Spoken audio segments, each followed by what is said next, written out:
En ce moment, tout le monde me demande quand est-ce que ça s'arrête, le dépouillement, l'épuration, la recherche de soi, etc. Parce que, bah, voilà, 2025, quoi. Et je leur réponds, 2025, quoi. Non, en vrai, l'année 9, vous l'avez dit, hein, fin de cycle, et au-delà de ça, fin de l'ancien paradigme, qui a déjà commencé en 2020. Et ce qu'il faut comprendre, c'est que tout ce qui est éclipse, pleine lune, transit, etc., on vous dit tout le temps, oui, il faut aller chercher un fond de soi, ça y est, on libère, blablabla, toujours le travail, etc., l'épuration.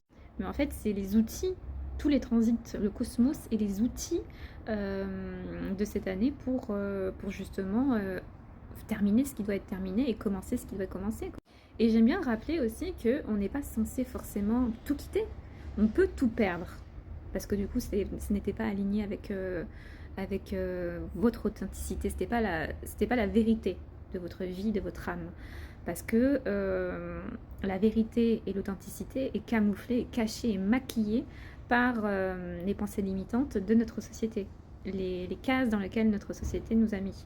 Qui, on s'y acclimate, hein, on s'adapte. Mais en réalité, on n'était pas à l'aise. On était dans le déni. Enfin, je dis on, je nous inclus tous parce qu'on est une grande famille. Et évidemment, c'est pas facile de changer et de se réadapter, etc. Mais en fait, plus le temps passe, et aujourd'hui on est au mois de novembre, et plus on se rend compte que finalement c'est un peu plus facile à chaque fois de se rendre compte déjà que quelque chose n'allait pas bien, de mieux s'écouter, faire confiance à ses intuitions, et aussi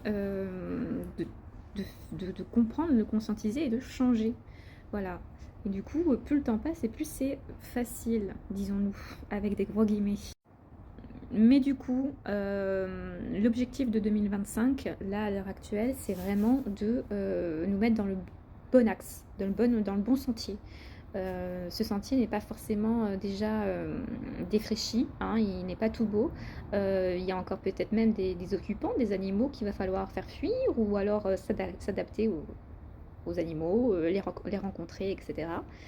Mais ça sera aussi 2026, l'année 1.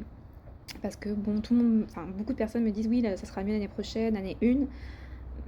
Bah, quand on commence quelque chose de nouveau, on se trompe aussi, hein. Il faut tout reprendre à zéro, ça veut dire, pas tout reprendre à zéro, on part avec nos bagages, tout ce qu'on a gagné durant cette année, hein. Mais il faut se mettre au travail, voilà. Année 1, on se met au travail. Bref, voilà, tout ça pour vous dire courage. Et normalement, ça devrait, en tout cas pour ce mois de novembre, être un peu plus facile. Bon, on perd pas mal de choses. En fait, c'est plus facile à vivre. Voilà. On peut continuer à perdre des choses. On peut continuer à se rendre compte qu'on va dans la même mauvaise direction. Il y a sûrement la cloche qui sonne. Vous savez, quelque chose qui cloche. Et ben, on se rend compte et ça va commencer à clocher de plus en plus fort. Mais ça sera peut-être plus facile maintenant de se choisir soi. Voilà. Voilà, voilà. Bon, allez, bisous.